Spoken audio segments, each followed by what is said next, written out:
I've been keeping a big secret for the last 5 years, and I've decided I don't want it to be a secret anymore. This is a topic I've been thinking about for quite a while, and I realized that the reason I wasn't sharing is because I felt like I shouldn't. A weird reason that my brain made into a rule. But I reminded myself today that there are no rules. There's no right way, and I'm a grown-up and I can share something about myself and my life if I want to. And if it doesn't go the way I want, or if I end up not feeling great about it, I can take it down. I can always change my mind. That's what I'm telling myself. But my hope is that by sharing this, it will be getting something off of my chest in a way that allows me to connect more authentically with my internet friends. Because lately I've noticed that I've wanted to explain why certain things bother me or why my brain works the way that it does. And I haven't because of this weird rule that I'm supposed to not share this about myself. So what is the secret? I have OCD. There, I said it. I have OCD.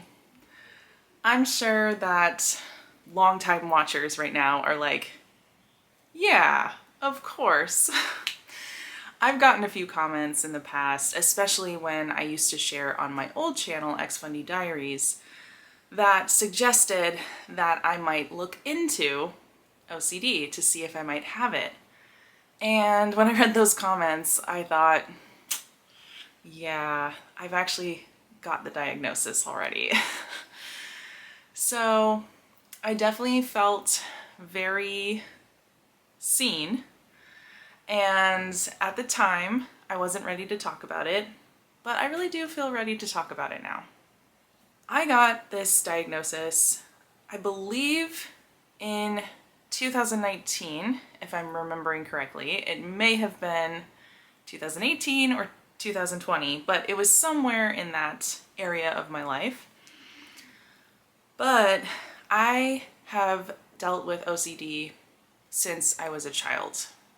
Some of my most distressing early memories are around having OCD. I just obviously didn't know what it was or how to understand it. And for anyone who knows my backstory, I grew up in Christian fundamentalism. You can probably guess that having OCD in an environment like that is not fun. It's not fun because you are actually rewarded for your obsessions and your compulsions. And growing up, I had a rule book that I could follow, the Bible. And I was able to gather all these rules and try to follow them. And while that was not helpful for me, it at least gave me something to channel this way that my brain works into. I also had a lot of authority figures around me. My parents, pastors, Christian authors, all of my bonus parents, but not in a good way, being raised in a culty homeschool community. Basically, you're being watched all the time, and they're all reporting to each other and trying to keep all the kids in line, following all the rules. So, yeah, having OCD was honestly kind of an asset, but it was also made my mental health issues and my religious trauma even worse. But the thing is, leaving that environment and going through a faith deconstruction and becoming my own person, growing up and developing my own worldview, a journey that I'm still on. You would think that all of that, rule following would end. Well, not if you have OCD like I do. And that is one of the reasons why it has been so completely jarring for me and difficult for me to figure out how to navigate the world without the religious framework of my childhood. Because now where do I get the rules? If I don't believe the Bible anymore, and if I'm not trying to measure up to the standards of a cult and follow all the cult leaders, then where do I get my rules, and how do I manage my brain? And you may be wondering, well, how does your brain work? My brain loves to ruminate. If you've never heard of rumination, basically the best way I can describe it is a thought loop. Your brain latches onto something and just loops on it forever. Forever, if you don't have any coping skills. And like I mentioned, I've had this diagnosis for a while. I've worked with 2 separate therapists since then, and I have definitely gathered some helpful coping skills along the way. But sometimes these coping skills work better for me than others. And lately, my OCD has been a little heightened, and it's been rough. It's been really rough. So, rumination, and then also that's where the obsession comes in. So something that I'm worried about or something that I'm stuck on, I ruminate on it. And then the compulsion, I would say there's a few compulsions that I have. One, a big one, is confessing. I have the urge to confess on a regular basis my thoughts, feelings, worries, pretty much anything. And I often feel that if I'm not telling all of the details, or if I'm not explaining certain things about myself or about why I'm choosing to do something, that I'm lying.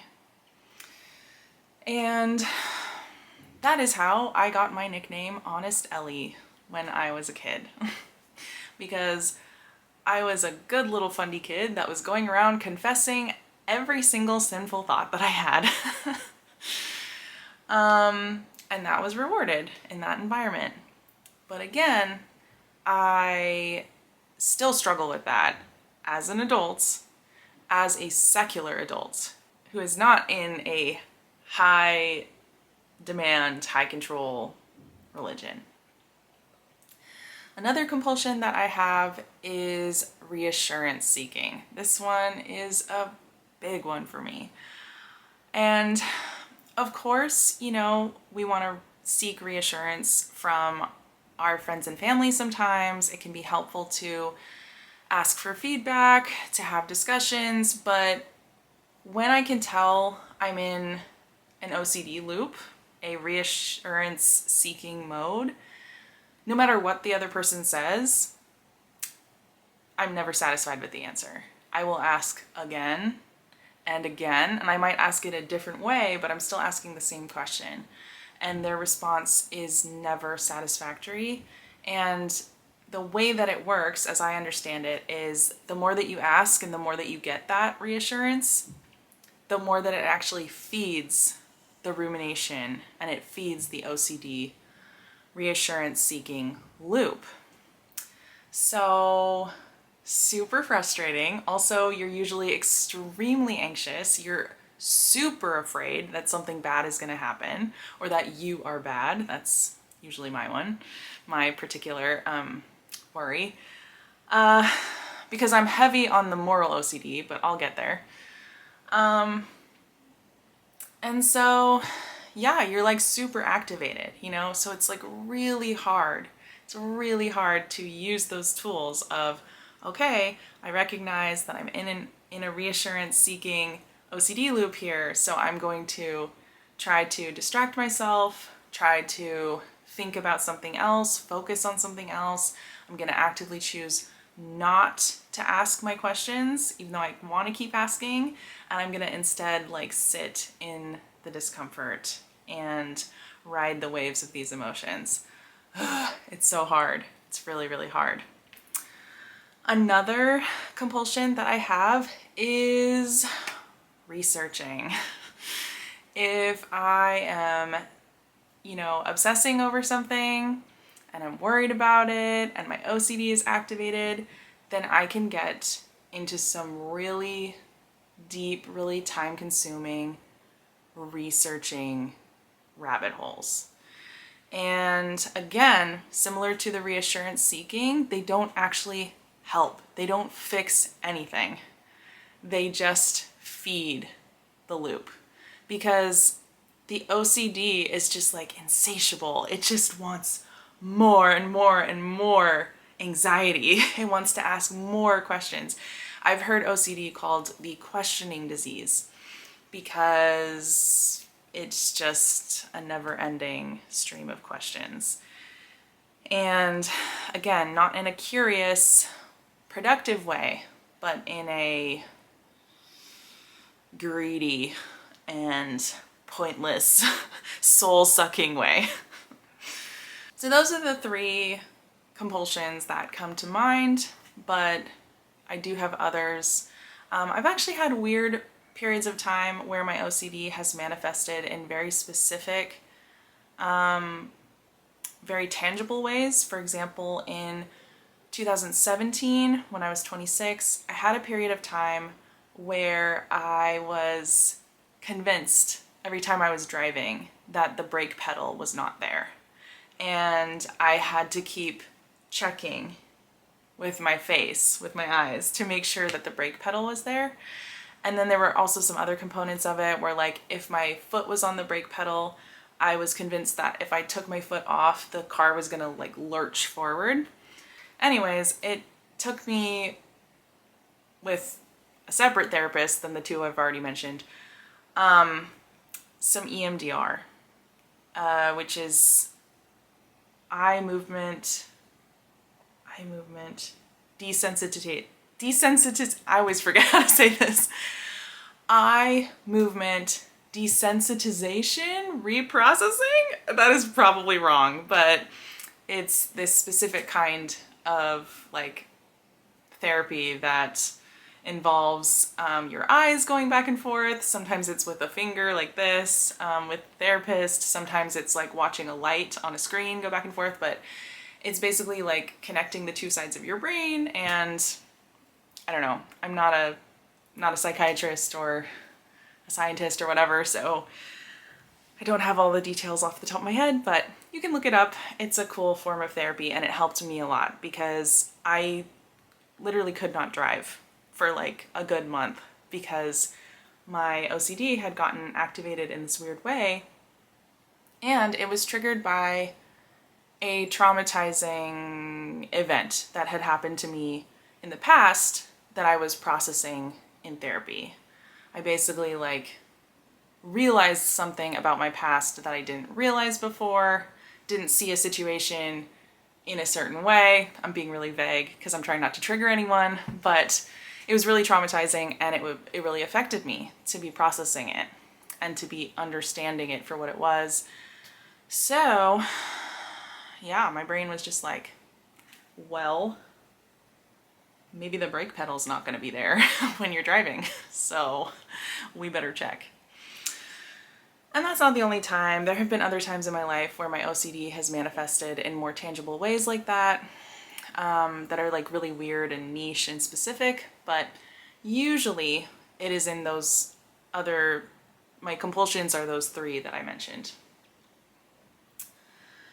So what kinds of OCD do I have? Honestly, I've got most of them. And the strongest ones for me are moral OCD and religious OCD. And those 2 are often grouped under the umbrella of scrupulosity. I was dismayed to find out that even when you leave a religion and no longer believe all that stuff, your brain, if it has scrupulosity, is going to just transfer all of that onto moral issues that you still care about, but just not religious centered. So that is something that I deal with on a regular basis. I am constantly questioning if I'm a bad person. I feel like I am bad to my core, just as a default. I feel like I am wrong and like just inherently broken. And I am sure a lot of that comes from my complex PTSD and my trauma. But the way that it's connected to my OCD is that it then sort of, manifests in this like ruminating and reassurance seeking and researching and questioning. Going back to the whole living by rules thing, my brain will create rules in order to try to manage all of this. Am I okay? Am I a bad person? Am I doing something wrong? Literally, I can't even tell you how many times my brain is asking me if I'm doing something wrong throughout the day.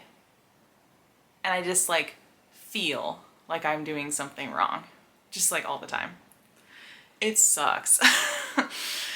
That's the thing about OCD, is that it's often, portrayed by the media and just sort of in society as like this very obvious outward thing. And of course, that is a very valid, kind of OCD that people do struggle with, like contamination OCD, like washing their hands a lot, or like organizational things, counting, retracing steps, rechecking door handles, all of that, so valid. But there's another kind of OCD, the kind that I have, where like on the outside, I can look neutral or maybe just a bit anxious. You don't know what's going on in my brain. You don't know. Like if you could take a peek in there, it kind of makes me think of like Inside Out, where like there's like a bunch of chaos happening inside of the brain of the main character. That's like what's going on up here. That's actually kind of a good way to describe OCD. There's like a panel in your brain that is constantly volleying questions and anxieties and worries and urges, compulsions at you. And sometimes when it's like really activated, it's hell. It's really not fun at all. It's exhausting. And like I've said, there have been times in my life where it has been less severe, times where it has been more severe.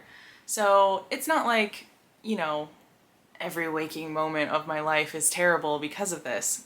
But it's not a fun thing to deal with. And when I am super activated, it's rough. It's really hard to deal with. And sometimes I just wish I didn't have to. But it is something that I deal with. So, scrupulosity, religious and moral OCD. I also have sexuality OCD, which is really fun. That was sarcasm, just in case anyone was confused. Basically, that means that you constantly question your sexuality and you're worried that you have it wrong.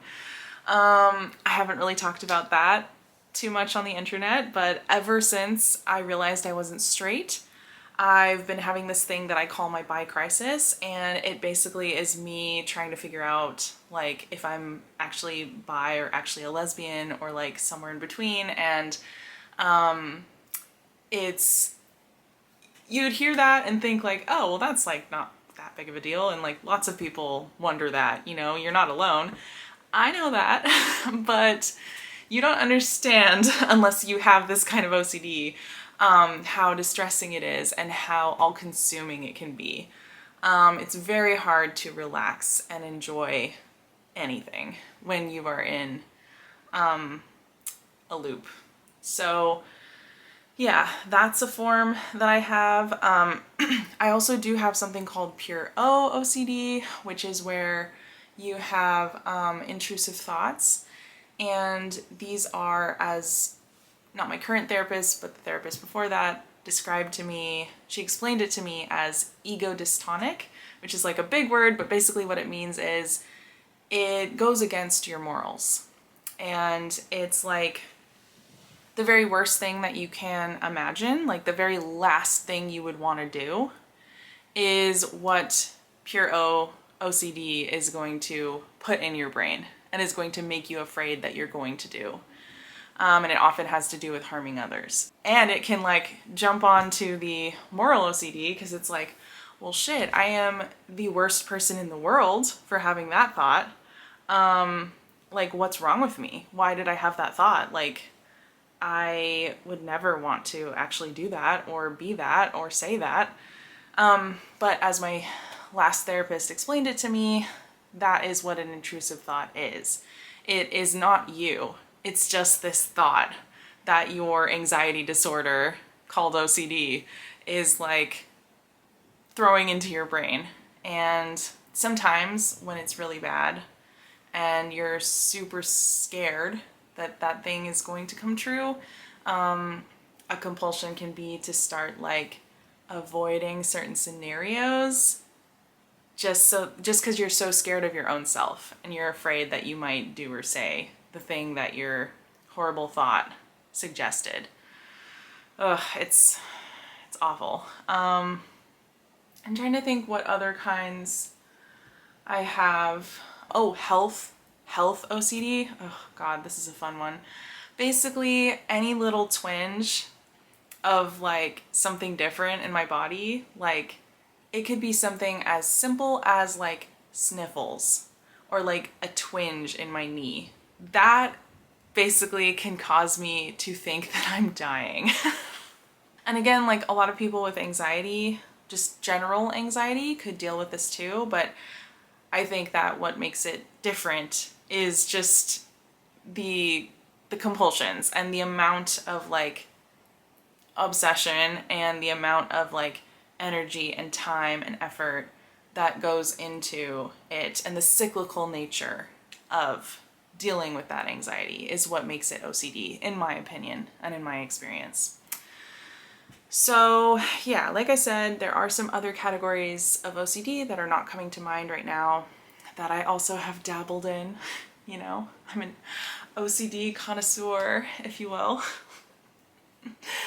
I know not everyone likes joking about their mental health, but sometimes it's the only way I'm able to cope. So please excuse my my flippant way of speaking about it. Yeah, it kind of helps take a little bit of the power away for me to joke about it, and it kind of helps it be a little less serious and a little less scary. So yeah, wow. I feel like I'm barely going to need to do any editing in this video because that just flowed right out, which I feel like is a good indication to me that this is the video that I want to make right now. And this is the time to share. So thank you very much for watching. I would ask, please be kind. I'm sure that, you know, all of my internet friends, all of the folks who follow me on a regular basis are going to be so kind. If you're new, please be kind. Like, it's a little bit hard to talk about this. It took me 5 years to open up about this. I do feel some shame about it. You know, I feel a bit like a complete, utter, freaky weirdo, you know. Wish I was more normal. That was in air quotes for anyone listening. I don't believe that normal is actually a thing or something to strive for. But, you know, when you have insecurities and you're dealing with shame, that can be kind of the thought that you struggle with. So yeah, I hope this video has helped anyone who has OCD to feel seen and less alone. And I hope for anyone who doesn't have it that maybe this was a little bit educational or insightful into another way that brains can work. More videos to come, but for now, I think that's it. I think that's enough sharing for tonight. Nova, do you want to say goodbye to everybody? Come here. He's been back here the whole time. Oh, look at him. Oh, he's so nice. He's such a good boy. Yeah, he's such a good boy. He's such a good boy. Are you a good boy? Yes.